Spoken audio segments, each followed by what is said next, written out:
Hello guys, ரொம்ப நாள் ஆச்சு மீட் பண்ணி. வீடியோ போகணுன்னு தான் பார்க்குறேன். பட் குவைட் பிஸி ஆகிட்டேன். பிஸ்னஸில் கொஞ்சம் சின்னதாக ஒரு ரெஸ்டாரண்ட் ஒன்று ஸ்டார்ட் பண்ணியிருந்தோம். ஸோ அந்த பிஸ்னஸில் கொஞ்சம் அப்படியே பிஸியாக இருந்ததுனால என்னால் கன்சிஸ்டண்ட்டாக வீடியோ போட முடியல. So sorry for that. And upcoming டேஸில் வந்து முடிஞ்சால் வீடியோஸ் போட ட்ரை பண்ணுறேன், டைம் அலோகேட் பண்ணி. மேபி எவ்ரி சண்டே ஒரு வீடியோ வந்து எதிர்பார்க்கலாம். ஸோ அப்போ தான் ஒரு நாள் லீவ் இருக்குது. ஸோ அன்றைக்கி வந்து அட்லீஸ்ட் அன்றைக்காச்சும் ஷூட் பண்ணி போடலாம் அப்படின்னு சொல்லி ஒரு ஐடியா இருக்குது. பார்ப்போம் எப்படி போகுது அப்படின்னு. அண்ட் நடுவில் வந்து ரேங்க் லிஸ்ட் ரிலீஸ் ஆகும்போதும் சரி, மற்ற நிறைய அப்டேட்ஸ் கொடுக்கணும்னு நினச்சேன். பட் என்னால் கொடுக்க முடியல. இதிலே வந்து ஹெக்டிக்காக மாட்டிக்கிட்ட மாதிரி ஆகிடுச்சு. அதனால தான். And good news is rank list வந்துச்சு.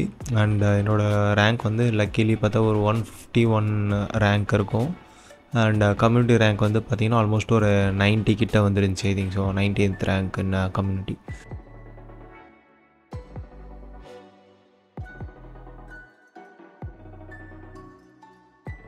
It's really a happy news for me. And நான் வந்து இவ்வளோ எக்ஸ்பெக்ட் பண்ணல, டு பி ஹானஸ்ட் சொல்லணும் அப்படின்னா. பட் காட்ஸ் கிரேஸில் ஸோ இதெல்லாம் வந்து நல்லபடியாகவே அமைஞ்சிச்சு. நிறையா மார்க்கும் கிடச்சிச்சு. And apart from that, like upcoming டேஸில் என்னென்ன நடக்க போகுது அப்படின்னு சொல்லிட்டு அந்த டென்டேட்டிவ் ஷெடியூல் சொல்லியிருந்தாங்க. ஸோ அந்த ஷெடியூல் படி உங்களுக்கு எக்ஸ்பிளைன் பண்ணலாம் அப்படின்னு சொல்லி நினச்சேன். இப்போ வந்து ஆக்சுவலி எம்சிஏக்கு வந்து போயிட்டு இருந்துச்சு. ஒரு 2 days பிஃபோர் வந்து பேமெண்ட் பண்ண சொல்லியிருந்தாங்க. இப்போ வந்து இன்றைக்கி அந்த வெப்சைட் ஆக்சஸ் பண்ணலாம் அப்படின்னு நினச்சேன், தமிழ்நாடு எம்பிஎம்சிஏ வெப்சைட். பட் என்னென்னு தெரில, இது ஒரு நெட்வொர்க் இஷ்யூ மாதிரி அது வரவே இல்லை. மேபி அவங்க கவுன்சிலிங் நடந்த அந்த ப்ராசஸ் போயிட்டுருக்கனால ஐ திங்க் அது அப்படியே ஏதோ ஒரு எரர் காமிக்கிற மாதிரி அந்த பேஜ் வந்து கொஞ்சம் பிஸியாக இருக்குது அப்படின்னு நினைக்கிறேன். சர்வர் பிஸின்னு நினைக்கிறேன். அப்கமிங் டேஸில் வந்து எப்படியும் சரியாயிடும். பிகாஸ் நமக்கு வந்து என்ன டேட் சொல்லியிருக்காங்க அப்படின்னு பார்த்தீங்கன்னா, ஸோ ஆல்ரெடி எம்சிஏல வந்து 31st 2 வரைக்கும் அவங்க வந்து சாய்ஸ் ஃபில்லிங் அண்ட் பேமெண்ட்காக கவுன்சிலிங் நடக்கிறதுக்கான ஒரு பேமெண்ட் பண்ணணும்.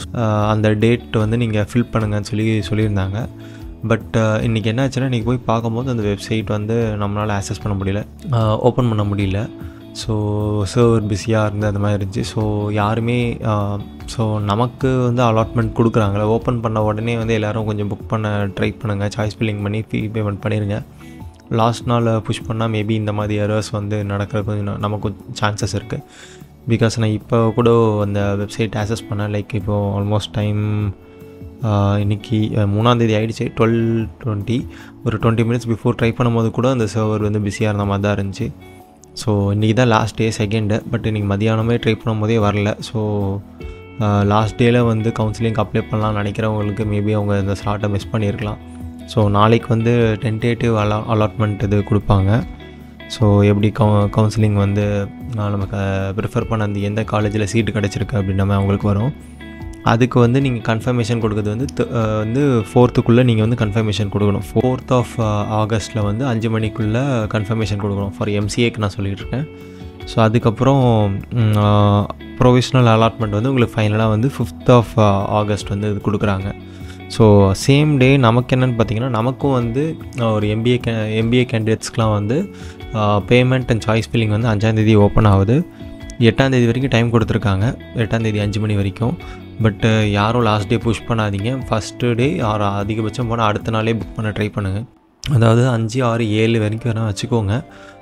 பிகாஸ் லாஸ்ட் டே வந்து இப்போது சர்வர் எரர் இருக்குது. இதே மாதிரி இஷ்யூ நடக்கிறதுக்கு சான்சஸ் இருக்குது.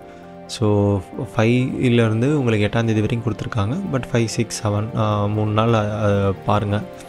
முடிஞ்ச அளவுக்கு எவ்வளோ ஏர்லியராக பண்ண முடியுமோ பண்ணுங்கள். அண்ட் நிறைய பேர் கொஷின் என்னவாக இருக்கலாம்னா, நமக்கு காலேஜஸ் கிடைக்குமா, என்னோட மார்க் வந்து ரொம்ப லோவாக இருக்குது, எனக்கு எந்த காலேஜ் கிடைக்கும் அப்படின்னு. So previous year rank list இருக்கும். ஸோ அந்த ரேங்க் லிஸ்ட் போய் பார்த்துட்டு அந்த காலேஜில் கட் ஆஃப் மார்க்ஸ்னு இருக்கும். ஸோ அதில் பார்த்துட்டு எந்தெந்த மார்க் இருக்கவங்களாம் அந்த காலேஜுக்குள்ளே போயிருந்தாங்கன்னு உங்களுக்கு ஒரு ஐடியா கிடைக்கும். So similar mark, similar ranks வந்து நம்ம இருக்கிறோம் அப்படின்னா, ஸோ நீங்கள் என்ன கணக்கு பண்ணோன்னா, அந்த சிமிலர் மார்க்ஸுன்றதை நீங்கள் பார்க்காதீங்க, பர்சன்டேஜ் பார்க்காதீங்க. ஸோ அதெல்லாம் வந்து ஸோ நீங்கள் என்ன பண்ணணுன்னா, சிமிலர் மார்க்ஸும் பார்த்து அது வந்து ஒரு ஜட்ஜ்மெண்ட் பண்ணலாம். ஸோ மார்க்ஸை விட வந்து நீங்கள் வந்து அந்த ரேங்க் லிஸ்ட்டில் வந்து உங்களுக்கு இப்போது, ஏன்னா லைக் இப்போ எக்ஸாம் எழுதுகிறாங்க அப்படின்னும் போது ஆல்மோஸ்ட் 25,000 பீப்புள்ஸ் எழுதியிருந்தாங்க. பட் போன வருஷம் அதுக்கு முன்னாடி வருஷம்லாம் ஒரு 7,000 பேர் வந்து கவுன்சிலிங் அப்ளை பண்ணியிருந்தாங்க. பட் இப்போ பார்த்தீங்கன்னா ஜஸ்ட்டு வந்து ஒரு 4,000 5,000 பேர்கிட்ட தான் அப்ளை பண்ணியிருப்பாங்க. ஐ திங்க் ஸோ, கரெக்டாக எக்ஸாக்டாக தெரில. ஸோ உங்களோட அந்த பீப்புள் கம்மியாகிறனமாவது, ஸோ மார்க்கை வச்சு நீங்கள் எக்ஸ்பெக்ட் பண்ணிங்கன்னா அந்த மார்க்குக்கு வந்து போன வருஷம் தள்ளி வந்திருக்கலாம். இந்த வருஷம் அந்த மார்க்கில் இருக்கவங்க வந்து ரேங்க் லிஸ்ட் மேலே வந்திருக்கலாம். ஸோ உங்களோட மார்க்குக்கு வந்து என்ன ரேங்க் இருக்குதுன்னு பாருங்கள்.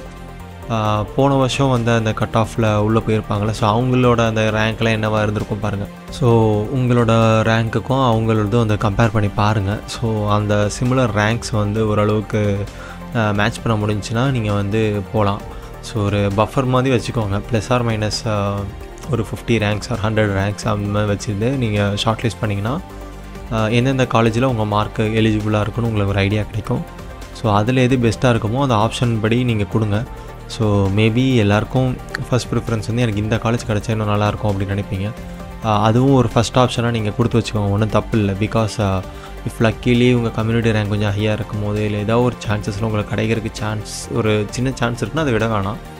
ஸோ ஃபஸ்ட்டு ப்ரையாரிட்டி உங்களோட பெஸ்ட்டு காலேஜாக இருக்கிறது வைங்க. அதுக்கடுத்தது நெக்ஸ்ட் காலேஜ் அப்படின்ற மாதிரி ஒரு 10 ஆப்ஷன் நீங்கள் எவ்வளோ வேணால் கொடுக்கலாம்னு நினைக்கிறேன். I think so. But I think 10 college கிட்டே கொடுக்கலாம்னு நினைக்கிறேன். ட்ரை பண்ணி பாருங்கள். ஸோ அந்த சாய்ஸ் ஃபில்லிங் டைமில் வந்து நீங்கள் என்னென்ன காலேஜ் வேணும்னு வரிசையாக நீங்கள் கொடுக்கணும். ஸோ ஒரு 10 காலேஜில் நீங்கள் கொடுக்குறீங்க அப்படின்னும் போது உங்களோட காலேஜ் அந்த ப்ரிஃபரன்ஸ் படி வரிசையாக கொடுத்துட்டு வாங்க. கண்டிப்பாக அதில் ஏதாவது ஒரு காலேஜாச்சும் கிடைக்கும். பட் நம்ம ஒரு 50 மார்க்கு இல்லை 70 மார்க்கு பர்சன்டேஜ் எடுத்துகிட்டு ஃபுல்லாக அண்ணா யூனிவர்சிட்டி அப்புறம் பிஎஸ்ஜி காலேஜ் எஸ்எஸ்என் வேணும் அந்த மாதிரி ட்ரை பண்ணால் நமக்கு கிடைக்காது. பிகாஸ் அது ரேங்க்ஸ் எங்கேயோ இருக்கும், இது எங்கேயோ இருக்கும். ப்ராபப்ளி உங்களோட ரிசர்வேஷன் கோட்டா அதை பொறுத்து ரேங்க் லிஸ்ட் பொறுத்து கிடைக்கலாம், சான்சஸும் இருக்குது, இல்லைன்னு சொல்லலை. பட் அதுதான் சொல்கிறேன், ப்ரீவியஸ் இயரோட கட் ஆஃபும் அந்த கட் ஆஃபில் மேபி இந்த கம்யூனிட்டி ரேங்க் லிஸ்ட்டாக இருக்கட்டும், எந்த ரேங்க் லிஸ்ட்டில் யாரெல்லாம் உள்ளே போயிருக்காங்க, என்னென்ன மார்க்கில் போயிருக்காங்கன்னா உங்களுக்கு ஒரு பேசிக் ஐடியா கிடைக்கும். மார்க்ஸில் உள்ளே போனாங்கன்றதை விட ரேங்க்ஸில் யார் யார் உள்ளே போயிருக்காங்கன்னு கெஸ் பண்ணி பாருங்கள். ஸோ அது வந்து உங்களுக்கு இன்னும் ரிலேபிளான ஒரு இன்ஃபர்மேஷன் கொடுக்கும் அப்படின்னு நான் நினைக்கிறேன். ஸோ சிமிலர்லி நீங்கள் இந்த டைமும் வந்து கெஸ் பண்ணலாம். ஸோ அப்ராக்சிமேட்டாக உங்களுக்கு இருக்கும். ஸோ அது எப்படி பார்க்கணும், என்ன பண்ணணும் அப்படின்றது வந்து இன்னொரு யூடியூப் சேனலில் நான் வந்து பார்த்துருக்கேன். Like before writing this TANCET நான் பார்த்துருந்தேன். So I think that channel name is TANCET exam or something like that. நான் வந்து லிங்க்கு கீழே கொடுக்குறேன். அவரும் வந்து கன்சிஸ்டண்ட்டாக வீடியோ போடுறாரு. அவர்கிட்ட வந்து நிறைய இன்ஃபர்மேஷன் நான் கற்றுக்கிட்டேன். ஸோ அவரோட வீடியோவோட லிங்க்கும் நான் கீழே தரேன். பிகாஸ் இதில் வந்து எனக்கு தான் வியூஸ் வரணும், அவங்களுக்கு வியூஸ் போகணும், அந்த இதெல்லாம் நமக்கு இல்லை. பிகாஸ் நம்ம இது ஒரு ஹாப்பி அண்ட் ஹெல்த்தி கம்யூனிட்டி. நம்ம வந்து நம்மளோட நாலேஜை ஷேர் பண்ணிக்கிறதுக்காக வந்திருக்கோம்.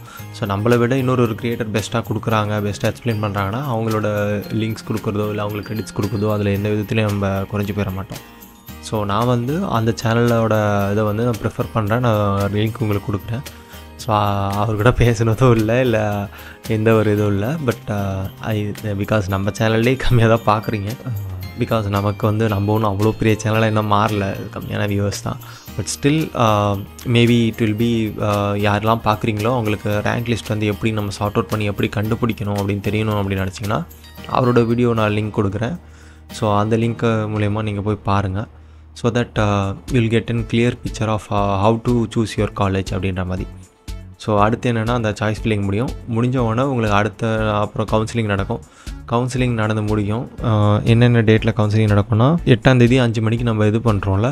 ஸோ அதுக்கப்புறம் கவுன்சிலிங் நடந்துட்டு உங்களுக்கு 9ஆம் தேதி வந்து டென்டேட்டிவ் அலாட்மெண்ட் கொடுப்பாங்க. ஸோ அந்த டென்டேட்டிவ் அலாட்மெண்ட் எப்படின்னா என்னென்னா, ஸோ சாய்ஸ் ஃபில்லிங் ஒரு 10 காலேஜ் கிட்ட நீங்கள் பண்ணியிருக்கீங்க அப்படின்னும்போது அதுக்கப்புறம் கவுன்சிலிங் வந்து ப்ரையாரிட்டி ஆர்டர்ஸாக வரிசையாக ஒவ்வொன்றா பார்த்துட்டு உங்களுக்கு எது ஃபிட் ஆகுமோ டக்குன்னு உங்களுக்கு அந்த இது சூஸ் பண்ணியிருக்கோம். அந்த காலேஜில் உங்களுக்கு சீட் கிடச்சிருச்சு, கன்ஃபார்ம் ஆகிடுச்சு அப்படின்னு சொல்லிட்டு டென்டேட்டிவ் அலாட்மெண்ட் கொடுப்பாங்க. நீங்கள் வந்து அதை அக்ரி பண்ணுறதோ இல்லை வேணாம் எனக்கு இந்த காலேஜில் கிடச்சிருக்கு நான் வேணாம் அப்படின்னு சொல்லிட்டு நீங்கள் டினை பண்ணுறதோ அது உங்கள் கையில் இருக்குது. ஸோ அதுதான் அந்த டென்டேட்டிவ் அலாட்மெண்ட் டைமில் உங்களுக்கு வரும். நீங்கள் அதை அக்ரி பண்ணுறீங்களா இல்லையா அப்படின்னு. அக்ரி பண்ணிட்டீங்கன்னா ஐ திங்க் ஸோ உங்களுக்கு ரீஃபண்ட் எதுவும் வராது. பட் டினை பண்ணிட்டீங்கன்னா நீங்கள் அந்த கவுன்சிலிங் கட்டுற சார்ஜஸ் நீங்கள் ரீஃபண்ட் வாங்கிக்கலாம் அப்படின்னு நினைக்கிறேன். அது வந்து உங்களுக்கு கன்ஃபர்மேஷனுக்கு வந்து என்றைக்கு கொடுத்துருக்காங்கன்னா 10th 5 மணிக்குள்ளே நீங்கள் பண்ணணும், அந்த கன்ஃபர்மேஷன் பண்ணி முடிக்கணும். ஸோ அந்த கன்ஃபர்மேஷன் பண்ணி முடித்த உடனே உங்களுக்கு அது ப்ரொவிஷனல் சர்டிஃபிகேட் மாதிரி ஒரு ப்ரொவிஷனல் அலாட்மெண்ட் ஆர்டர் வந்து உங்கள் கையில் கொடுத்துருவாங்க ஃபைனலாக. அது வந்து 11ஆம் தேதி கொடுக்குறாங்க, அதுக்கு அடுத்த நாள் கொடுக்குறாங்க. ஸோ இது எல்லாமே டக்குன்னு முடிஞ்சிடும். உங்களுக்கு அப்ளை பண்ணுறதுக்கான ஸ்லாட் மட்டும்தான் வந்து ஒரு 5ஆம் தேதியிலேருந்து 8ஆம் தேதி வரைக்கும் ஸ்லாட் கொடுத்துருக்காங்க. ப்ரையராக போய் பண்ணிடுங்க. ஸோ அதை பண்ணதுக்கப்புறம் அடுத்து உங்களுக்கு 8ஆம் தேதி லாஸ்ட் டேட் சொல்லியிருக்காங்களே, 9ஆம் தேதி கவுன்சிலிங் நடக்கும். 10ஆம் தேதி உங்களுக்கு கன்ஃபர்மேஷன் நீங்கள் கொடுக்கணும். 11ஆம் தேதி உங்கள் கையில் வந்து அலாட்மெண்ட் ஆர்டர் கொடுத்துருவாங்க. அதுக்கப்புறம் ஃபர்தர் டீட்டெயில்ஸ் அதில் இருக்கும். ஐ திங்க் ஸோ நீங்கள் அந்த அலாட்மெண்ட் ஆர்டர் எடுத்துகிட்டு உங்களோட ரெஸ்பெக்டிவ் காலேஜுக்குள்ளே போய் கொடுக்கணும். அங்கே வந்து உங்களுக்கான சீட்டுக்கு என்ன ஃபீஸ் டீட்டெயில்ஸ் அதெல்லாம் வந்து சொல்லிவிட்டு ஃபர்ஸ்ட் செமஸ்டருக்கான ஃபீஸ் கட்ட சொல்கிறது. ஸோ அந்த மாதிரி விஷயம்லாம் அங்கே நடந்துக்கிட்டு இருக்கும். ஸோ அதுதான் இது. ஸோ இன்கேஸ் இதுக்கப்புறம் என்ன நடக்கும் அப்படின்னும் போது சப்ளிமெண்ட்ரி கவுன்சிலிங் அப்படின்னு சொல்லி ஒன்று நடக்கும். ஸோ என்னென்னா நீங்கள் கன்ஃபர்மேஷனில் வந்து கேன்சல் பண்ணிவிட்டு போயிட்டீங்கன்னு வச்சுக்கோங்களேன். மேபி நீங்கள் என்ன பண்ணலான்னா, எனக்கு அந்த சீட்ஸ்லாம் இப்போது ஃபில் பண்ணது நீங்களாம் கேன்சல் பண்ணுறீங்களா, ஸோ இந்த சீட்ஸ் எல்லாம் தனியாக கலெக்டிவாக இருக்கும்னு வச்சுக்கோங்க. இந்த சீட்லாம் சேர்ந்து என்ன பண்ணுவாங்கன்னா மறுபடியும் ஒரு கவுன்சிலிங் வைப்பாங்க. ஸோ அந்த டைம் அதுக்கு பேலன்ஸ் இருக்க பீப்புள் அவங்களோட ரேங்க் ப்ரையாரிட்டி பொறுத்து அப்படியே வரிசையாக இருக்கும். லைக் இப்போது ஒருத்தர் 50வது ரேங்க்கில் ஒருத்தர் கேன்சல் பண்ணுறாரு, அப்புறம் 150ல் ஒருத்தர் கேன்சல் பண்ணுறாரு, அப்புறம் 200ல் பண்ணுறாருன்னா இப்போ அந்த ஆர்டர் படி வரிசையாக இருக்கும். 50, அதுக்கப்புறம் 100, அதுக்கப்புறம் 200, அந்த மாதிரி அவங்க ரேங்க் லிஸ்ட் படி வரிசையாக வச்சுருப்பாங்க. அதை தாண்டி என்ன நடக்கும்னா, பேலன்ஸ் எந்தெந்த சீட்லாம் விட்டு போச்சோ அந்த சீட்டில் இவங்கெல்லாம் என்னென்ன வேணுமோ சூஸ் பண்ணிக்கலாம்.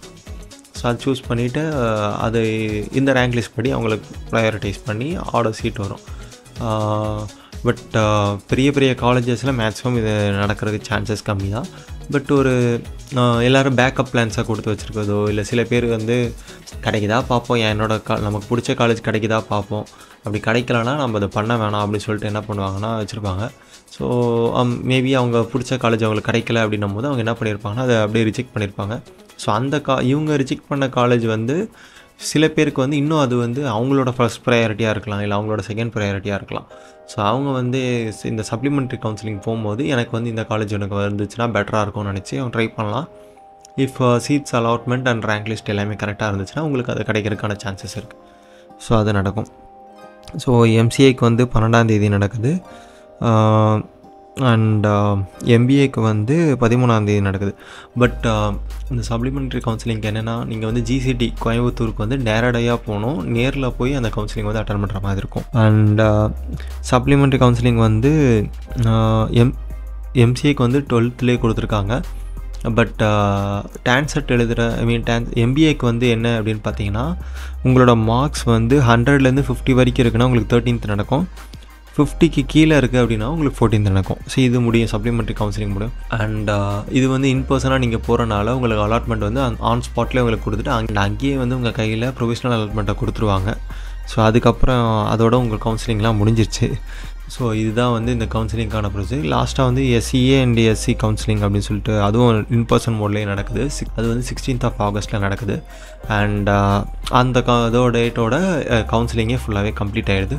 ஸோ எல்லாேருக்கும் இந்த டான்செட் 2024 பார்ட்டிசிபேட் பண்ண எல்லாருக்குமே அவங்களோட மார்க்ஸ் என்ன வந்திருக்கு, அவங்க ரேங்க் லிஸ்ட் என்ன வந்திருக்கு அப்படின்றதெல்லாம் முடிஞ்சிட்டு, அதுக்கப்புறம் எனக்கு வந்து கவுன்சிலிங் வந்து அவங்க போகிறதுல அவங்களுக்கு பிடிச்ச காலேஜஸ்லாம் எடுத்தது எல்லாம் முடிஞ்சு அதோட டேட்டோட எல்லாம் கம்ப்ளீட் ஆகுது. ஸோ அதுக்கப்புறம் டான்செட் 2025 தான் எல்லோரும் மீட் பண்ண போகிறோம். ஸோ உங்களுக்கு இந்த வீடியோஸ் அண்ட் கொடுத்த இன்ஃபர்மேஷன் வந்து யூஸ்ஃபுல்லாக இருக்கும்னு நினைக்கிறேன். அண்ட் நான் வந்து என்ன ப்ரிஃபர் பண்ண போகிறேன்னா, எனக்கு வந்து 151 ரேங்க் அண்ட் இந்தியா இருக்கனால இஃப் பாசிபிள் லக்கு இருந்தால், லைக் கன்சிடரிங் ப்ரீவியஸ் ரேங்க் லிஸ்ட்லாம் வந்து பார்க்கும்போது மேபி அண்ணா யூனிவர்சிட்டி ஆல்மோஸ்ட் எல்லா காலேஜுமே கிடைக்கும். அதாவது ஃபஸ்ட்டு ப்ரையாரிட்டி அண்ணா யூனிவர்சிட்டி அப்படின்னு நம்ம வச்சிங்கன்னா கூட அண்ணா யூனிவர்சிட்டியில் ஃபுல் டைமே கூட கிடைக்கும். ஃபுல் டைம் ஜென்ரல் இது வந்து கிடைக்கிறதுக்கு மேபி பார்டரில் ஜஸ்ட்டில் உள்ளே போகிறதுக்கு சான்சஸ் இருக்குது. அண்ட் அதை தாண்டி டூரிசம் மேனேஜ்மெண்ட் அதெல்லாம் வந்து ஈஸியாகவே கிடச்சிரும். அண்டு நான் வந்து ஆப்வியஸ்லி ஃபுல் டைம் பண்ண முடியாது. ஸோ பார்ட் டைம் மோடு தான் எடுக்க போகிறேன். ஸோ பார்ட் டைமுக்கு வந்து கட் ஆஃப்லாம் ஆல்மோஸ்ட் 93 மார்க்ஸ் இருந்தால் போதும். ஸோ அப்படி பார்க்கும்போது எனக்கு இது மோர் தென் எனாஃப் தான், நம்மள எடுத்த மார்க் கன்ஃபார்மாக கிடச்சிரும் அப்படின்னு அந்த ரிசல்ட் வந்த அன்றைக்கே நமக்கு தெரியும். So no problem in that. So அதை தாண்டி மற்ற காலேஜஸ் இருக்குது, நல்ல நல்ல பி ஸ்கூல்ஸ் இருக்குது, லைக் பிஎஸ்ஜி இருக்குது, சென்னையிலேயே சில ப்ரைவேட் காலேஜஸும் இருக்குது. பட் ஃபீஸ் அதிகமாக இருக்கும். எனக்கு வந்து ஒரு நாலேஜ் பேஸ்க்காக போகிறேன். பட் வேறு பெரிய ஒரு காலேஜில் தங்கி என்னால் ஃபுல் டைமாகவும் பண்ண முடியாது. அண்ட் அதே மாதிரி own schedule and own business இந்த மாதிரிலாம் இருக்கிறனால நமக்கு வந்து டைம் சுத்தமாக அவைலபிளாக இருக்காது.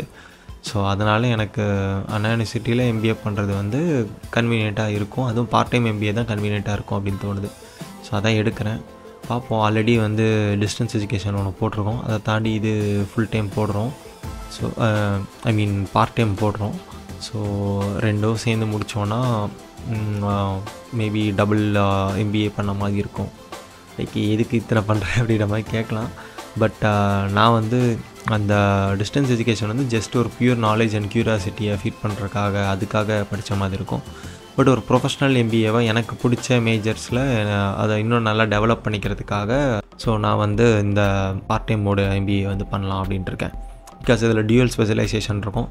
அது மட்டும் இல்லாமல் படிக்கிறதுக்கு நிறைய டைம் கிடைக்கும் பார்ட் டைம் மோடில். பிகாஸ் நீங்கள் மொத்தம் நார்மல் மோட் ஆர் டிஸ்டன்ஸில் வந்து வெறும் 2 இயர்ஸ்லேயே MBA முடிஞ்சிடும். பட் இந்த பார்ட் டைம் மோடில் பார்க்கும்போது ஆல்மோஸ்ட் 3 இயர்ஸ் எடுக்கும். ஒரு செமஸ்டருக்கே மொத்தமே 4 சப்ஜெக்ட்டு நம்ம தான் இருக்கும். ஸோ உங்களுக்கு அந்த சப்ஜெக்ட்ஸை வந்து இன்னும் டீப்பாக நீங்கள் படிக்கலாம், இன்னும் நாலேஜ் நிறைய வளர்த்துக்கலாம். அதுலேருந்து ஸ்லோ அண்ட் ஸ்டடியாக நிறைய நாலேஜ் கற்றுக்கலாம் அப்படின்றதுக்காக அந்த பார்ட் டைம் போட்டிருக்கேன்.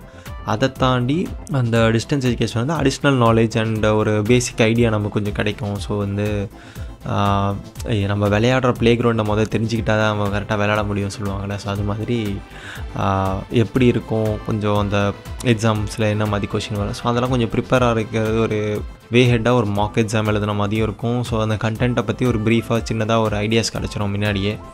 ஸோ தட் இன் டெப்த்தாக நம்ம போகும்போது அதில் இன்னும் கொஞ்சம் நல்ல ஸ்கோரிங்காகவும் இன்னும் நிறையா புரிஞ்சிக்கிறதுக்கு வசதியாக இருக்கும் அப்படின்றதுக்காக அந்த டிஸ்டன்ஸ் அண்ட் பார்ட் டைம் ரெண்டுமே சேர்ந்து பண்ணுறேன். அண்டு பார்ப்போம் ஷெட்யூல் எப்படி இருக்குது, இன்னும் போக போக அது எக்ஸாம்ஸ்க்கெல்லாம் வந்து தான் தெரியும். பிகாஸ் இப்போதைக்கு எனக்கு டிஸ்டன்ஸ் எஜுகேஷனுக்கான கிளாஸஸ் எல்லாமே ஓவர் ஆகிடுச்சு. ஸோ அதுக்கு 50% அட்டண்டன்ஸ் இருந்தால் போதும். எனக்கு வந்து ஒரு 75-80% இருக்கும்னு நினைக்கிறேன் அந்த அட்டண்டன்ஸு. ஸோ மோர் தென் இனஃப் தான். ஸோ அடுத்த நேராகவே வந்து அதுக்கு அசைன்மெண்ட்ஸ் ஏதோ கொடுக்கணுன்றதுக்காக சொல்லியிருந்தாங்க. அதுக்கு இன்னும் அப்டேட் எதுவும் வரல. ஸோ அப்கமிங் வீக்ஸில் வரும். ஸோ அதுக்கு அசைன்மெண்ட் கொடுத்துட்டாலே போதும். அதுக்கு வந்து இந்த இன்டர்னல் மார்க்ஸ் மாதிரி அந்த அசைன்மெண்ட்லேயே வந்துடும். அதை தாண்டி பேலன்ஸ் மார்க்ஸ் வந்து எக்ஸாமில் வந்து நம்ம அட்டன் பண்ணுறதா இருக்கும். ஸோ அதுவும் பார்ப்போம். இன்னும் அந்த எக்ஸாம் டேட்ஸ் ஆர் எதுவும் ஷெட்யூல் வரல.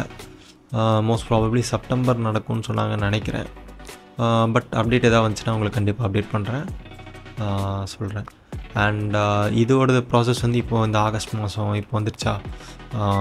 ஸோ இப்போ அலாட்மெண்ட் கொடுத்து நம்ம கிளாஸஸ் வந்து மோஸ்ட் ப்ராபப்ளி ஆகஸ்ட்டோட மிட் ஆர் எண்டில் ஆரம்பிக்கும். அப்படி இல்லைனா செப்டம்பருக்குள்ளே ஆரம்பிச்சிடும்னு நினைக்கிறேன்.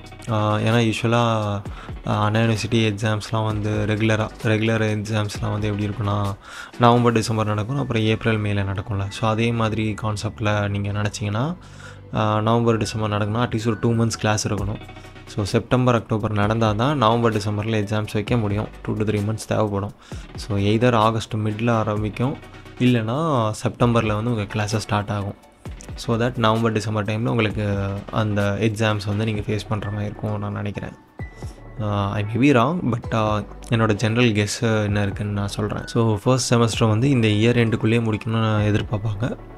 அடுத்த இயர் ஸ்டார்டிங்கில் வந்து செகண்ட் செமஸ்டர் அப்படின்ற மாதிரி பிளான் பண்ணுவாங்க எல்லா காலேஜஸ்லேயும். ஸோ பார்க்கலாம். So and all the best for your counselling and college. So இந்த வீடியோ பார்த்து யாராவது கவுன்சிலிங் லைக் யாராவது அப்ளை பண்ணியிருக்கீங்க, அவங்களுக்கு சீட் கிடைக்குது அப்படின்னா உங்களோட ரேங்க்ஸ் என்னன்றது மென்ஷன் பண்ணுங்கள். அதே மாதிரி எந்த காலேஜ் நீங்கள் அலாட்மெண்ட் பண்ணி உங்களுக்கு கிடச்சிச்சுன்னு சொல்லுங்கள். ஸோ மேபி எங்களுக்கும் அது மோட்டிவேட்டடாக இருக்கும். சரி, அது உங்களுக்கு இதெல்லாம் கிடச்சிருக்கு அப்படின்னு சொல்லிட்டு ஒரு சந்தோஷம் இருக்கும்.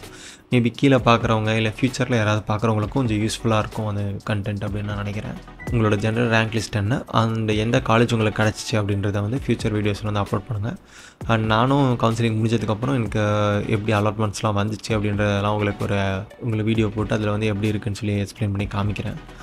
அண்ட் தேங்க்யூ ஃபார் வாட்சிங். நன்றி.